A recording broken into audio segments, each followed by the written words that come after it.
Inspektorati Policor funksionon si agjenci ekzekutive në kuadër të Ministrisë Punëve të Brendshme.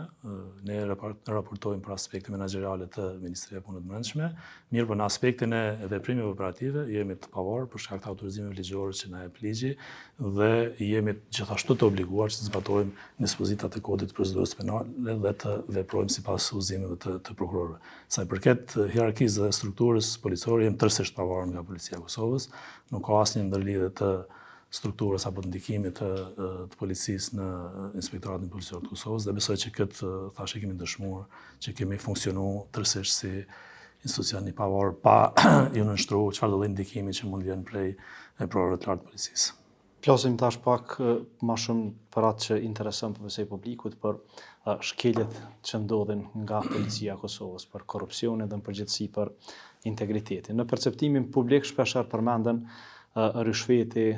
në format ndryshme në shtallën trafik, megjithëse kemi të shprehur që kanë shprehur në shumë vende të tjera, sidomos në rajon, për ndikimet e ndryshme, për favorizimet e ndryshme dhe keqpërdorimin e pozitës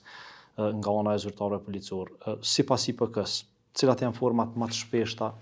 të shkeljeve të cilat i bëjnë policët? Disa prej tyre që i përmendet, sigurisht janë keqpërdorimet e tyre zyrtare, është keqtrajtimi gjatë ushtrimit të tyre zyrtare. Kemi një numër të konsiderueshëm të ankesave qytetare që ankohen për sjelljet apo për tejkalimin e përdorimit të forcës zyrtare policor në momentin kur ata ballafaqohen me gjatë ndalimeve apo gjatë kontakteve me zyrtarë policor. Janë favorizimet, janë aspekte tjera që ndërlidhen edhe me përdorimin të informacioneve për interesat të caktuara edhe private.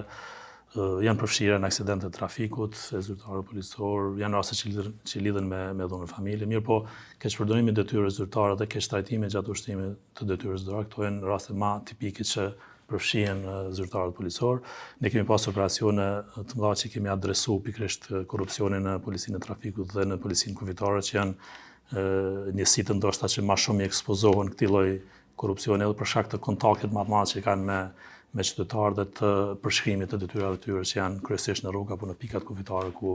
qytetarët kanë nevojë për ndoshta për favore të caktuara dhe jo rrallë herë ndodhet që zyrtarët policor i shmangën obligimeve që kanë dhe i nënshtrohen ndoshta edhe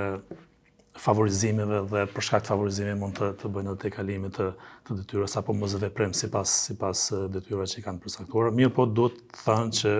edhe në këto fusha prapë si Policia e Kosovës qëndron më mirë në raport me policitë e rajonit, ndoshta edhe për shkakun që ne kemi reaguar gjithmonë dhe kemi adresuar çfarëdo lloj informacioni dhe çfarëdo lloj dyshimi që kemi pasur për përfshirje zyrtarëve në këto lloj raste dhe reagimi ynë ka bërë që prapë Policia e Kosovës të jetë më mirë, qëndron më mirë edhe në raport me policitë tjera sa i përket edhe korrupsionit në trafik dhe në kufi.